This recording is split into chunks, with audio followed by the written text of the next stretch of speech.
Natumaini kwamba hali yako ni njema kabisa. Nikupeleke Gongo la Mboto jijini Dar es Salaam alipo kijana Bosco Samuel Yohana Nkunda, kijana ambaye amesoma elimu ya uandishi wa habari, lakini pia amepita chuo kikuu pale Dodoma UDOM. Na hapa amemshukuru Rais wa Jamhuri ya Muungano wa Tanzania kwa kuwapa vijana ajira serikalini. Pia ameshukuru kwa vijana kupewa fursa ya kutengeneza maudhui mtandaoni, lakini pia amegusia wale waliopo mtaani kama yeye ambao bado hawajapata nafasi hiyo. Kwa hivyo ameomba na wao watazamwe walau waweze kuingia basi kwenye ajira ama kazi ili aweze kujikimu maisha yake. Lakini pia utamsikia baba yake kijana huyu mzee Samuel Yohana Nkunda akizungumzia namna alivyomsomesha kijana wake mpaka sasa hajapata ajira. Kwa hivyo anaomba ashikwe mkono wala aweze kujikimu maisha yake kulikoni kuendelea kumtegemea baba yake mzazi mpaka umri alionao. Moja kwa moja nikupe fursa sasa ya kuwasikiliza. Utaanza kumsikiliza Bosco, na ukiwa na uwezo wa kumsaidia basi nambari yake ya simu ataitaja mwenyewe. Kwa majina anaitwa Bosco Samuel Nkunda, ni mkazi wa Gongo la Mboto. Kwa safari yangu ya elimu nimeanzia kusoma primary shule inaitwa Green Hill, nikapata ufaulu nikaenda kusoma high school Airwing Secondary School.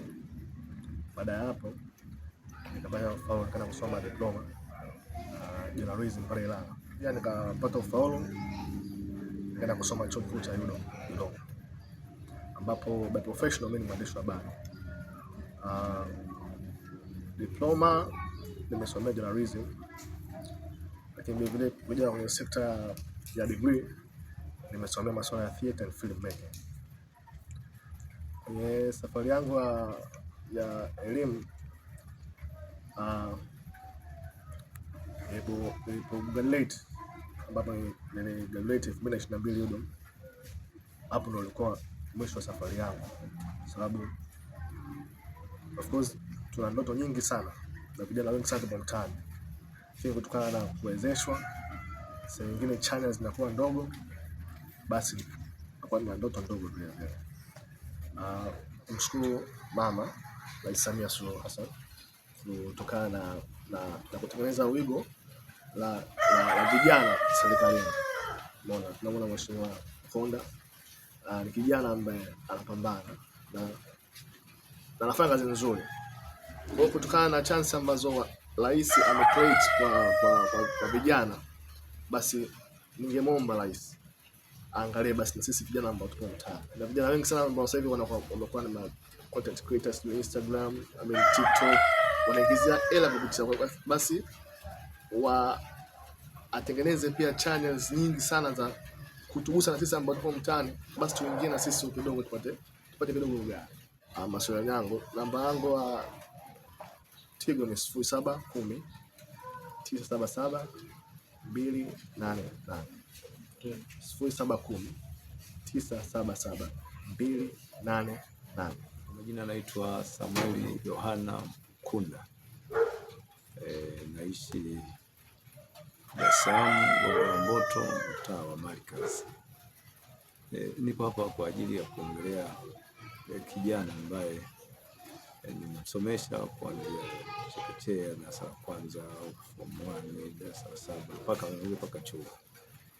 Na maneno mengi sana yatakuwa yana maana sana, lakini kifupi sana, mdogo amesoma mpaka chuo na usomaji wake uandishi wa habari, amefaulu vizuri.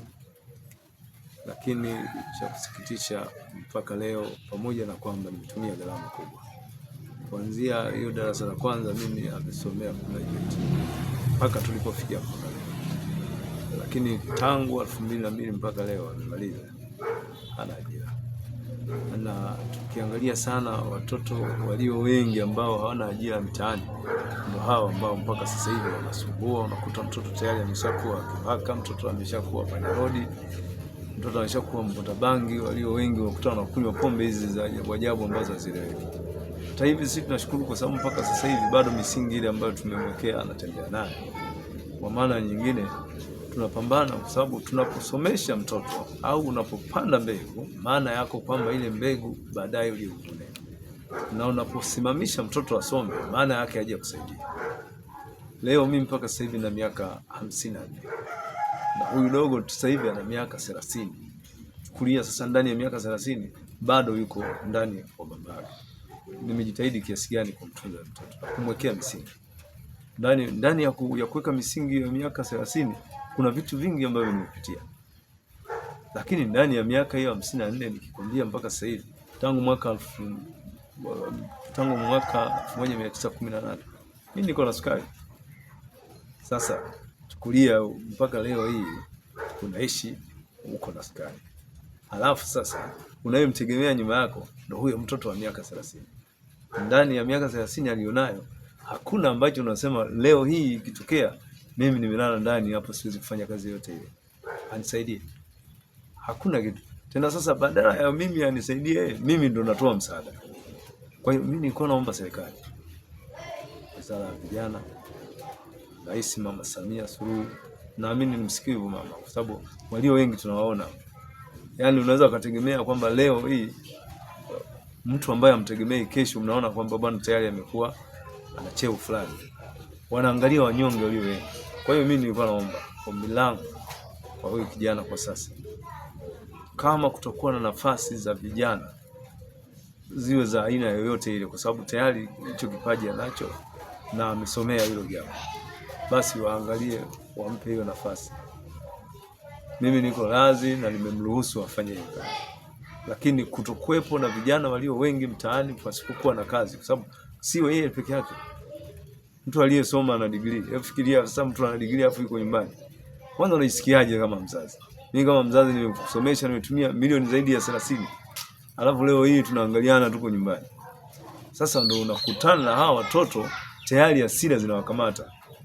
Kama huyo akishafikia hatua kama hiyo hapo, hata kumuelezea, yani kuongea naye wenyewe, uweze kumchapa mtu kama huyo miaka 30 utamchapa utazia. Kwa hiyo naomba kama serikali iwaangalie kwa jicho la ndani sana. Wizara ya Vijana ambayo imewekwa sasa hivi, alafu waziri ya husika wa vijana walisimamia ili hapo kuangalia vijana, ili tuangalie sasa tunaweza tukawasaidiaje. Sisi wazazi tuko lazi kufanya chochote kile ambacho kinawezekana kwa ajili ya hilo. Kama tumewasimamia kuanzia miaka hiyo ambayo ilikuwa mpaka sasa hivi miaka 30 mfano aliyofikisha, tutashindwa kusimamia kwamba bwana pita hapa kwenye hiyo kazi. Kwa hiyo tunaomba Mama Samia popote pale alipo na waziri husika, vijana ambao wako mitaani bado ni changamoto na ndio walio wengi wanasumbua.